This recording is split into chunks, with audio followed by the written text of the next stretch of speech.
wabarakatuh. Di sini kami akan membacakan puisi Sajak Seonggok Jagung karya W.S. Rendra. Perkenalkan, nama saya Supriyanti. Perkenalkan, nama saya Najwa Ramdhani. Nama saya Harunisa Ramadhani. Nama saya Diana Sinta.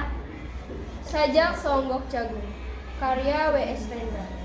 Seonggok jagung di kamar, dan seorang pemuda yang kurang sekolahan memandang jagung itu. Sang pemuda melihat ladang, ia melihat petani, ia melihat panen. Dan suatu hari subuh, para wanita dengan gendongan pagi ke pasar. Dan ia juga melihat suatu pagi hari di dekat sumur, gadis-gadis bercanda sambil menumbuk jagung menjadi maizena. Sedang di dalam dapur, tungku-tungku menyala. Di dalam udara murni tercium kue jagung. Seonggok jagung di kamar dan seorang pemuda.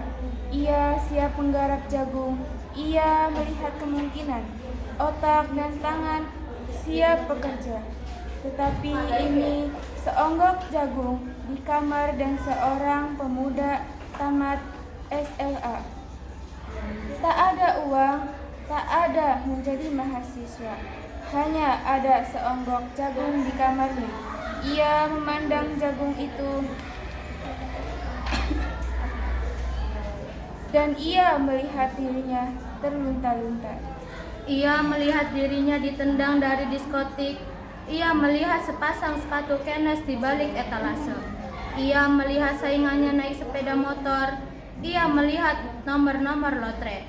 Ia melihat dirinya sendiri miskin dan gagal. Seonggok jagung di kamar tidak menyangkut pada akal, tidak akan menolongnya.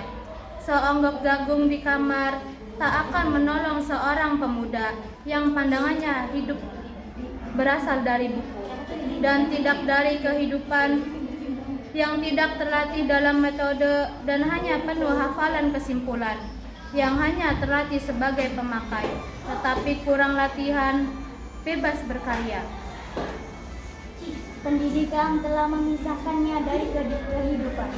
Aku bertanya, apakah gunanya pendidikan bila hanya akan membuat seseorang menjadi asing? Di tengah kenyataan persoalannya, apakah gunanya pendidikan bila hanya mendorong seseorang menjadi layang-layang di ibu kota, ikut pulang ke daerahnya? Apakah gunanya seseorang belajar filsafat, sastra, teknologi, ilmu kedokteran, atau apa?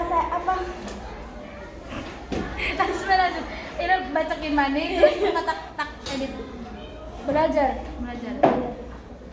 Belajar filsafat, sastra, teknologi, ilmu kedokteran, atau apa saja, bila pada akhirnya ketika ia pulang ke daerahnya lalu berkata, di sini aku merasa asing dan sepi.